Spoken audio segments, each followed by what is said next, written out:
নাজমুল হোসেন শান্ত শ্রীলঙ্কার বিপক্ষে গল টেস্টে পরপর ২ ইনিংসেই সেঞ্চুরি করলেন। এর আগে শেষ কবে একজন বাংলাদেশি ব্যাটার টেস্টের ২ ইনিংসেই সেঞ্চুরি করেছিলেন সেটা মনে করা এখন সহজ।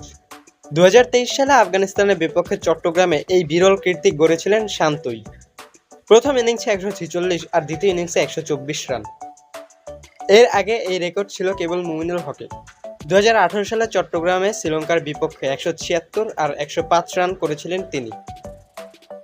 তবে শান্ত এবার যে কীর্তি গড়লেন সেটি অনেকগুলো রেকর্ড একসঙ্গে ভেঙে দিল।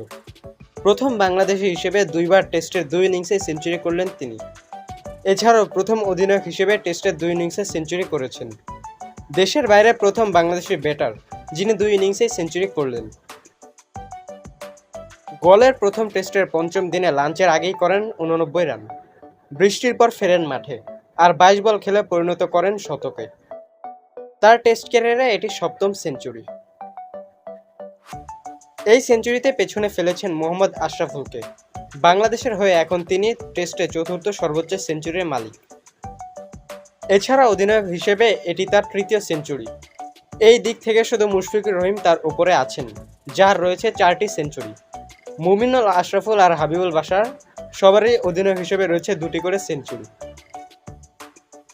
এছাড়াও বিশ্ব টেস্ট ইতিহাসে মাত্র ১৫তম ক্রিকেটার যিনি ২ বার এক টেস্টে ২ ইনিংসে সেঞ্চুরি করলেন।